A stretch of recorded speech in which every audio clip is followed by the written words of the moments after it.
Mortgage rates rising this week despite another 25 basis point cut from the Federal Reserve. The dim prospects of only 2 rate cuts next year instead of 4 sent Treasury yields and mortgage rates higher on Thursday.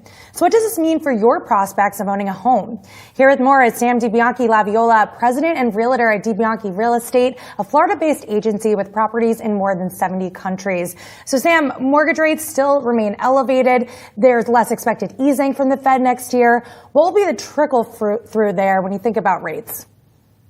Well, look, it's 6.72%. That's just up from 6.6%. And all of the studies and predictions from late last year said rates were going to stay in that 6 to 7% range. And of course, with the Fed stating that they might not do as many rate cuts next year, that's where we saw that increase. What's going to happen next year with rates? I still think we're going to see between 5 and 6%.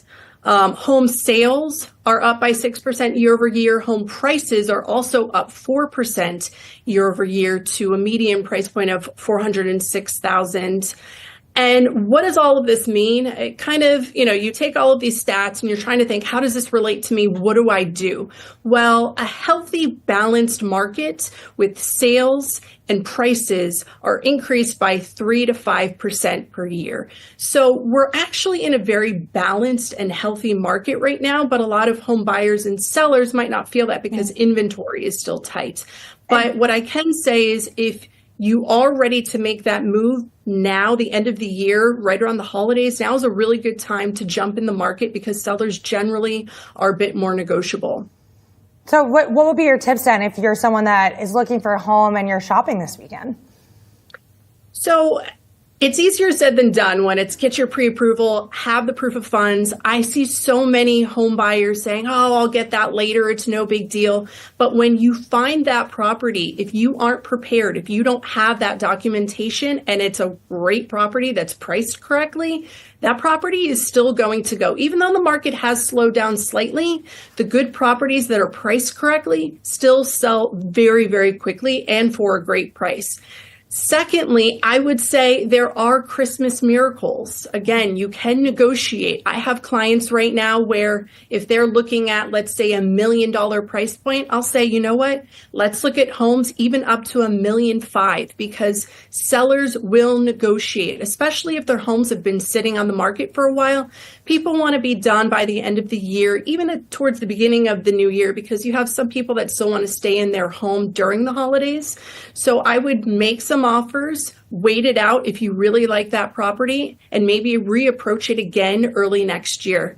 And lastly, know that there are a variety of products out there if you're in the lending world, because everyone's super familiar with a 30-year fixed, which is, of course, very attractive to many people. But there's also the 15-year fixed. There's adjustable rate mortgages. And it's important to really educate yourself because there is no product that's just one size fits all. You really have to go in there and figure out what's really going to be best for your finances and your lifestyle. And as you mentioned, homes are selling. We had existing home sales rising over 6% year over year in November. Who are the buyers here? Well, look, I'm in South Florida, so we do have a lot of cash buyers. I would say the COVID craze of people moving from New York, California, that's definitely slowed down, but people have been saving cash throughout this year. It hasn't been the COVID craze of you go to these properties and you have lines out the door of people waiting and you're going way above ask. But you do have a lot of people, millennials, first-time home buyers, they are still very much in the market. They're just a little bit more price sensitive. And that's why I strongly urge people to look above that price point, not necessarily trying to overextend and spend more than they have, but know that sellers are negotiable. So go out there and negotiate. All right, Sam, thank you so much. Put your realtor to work.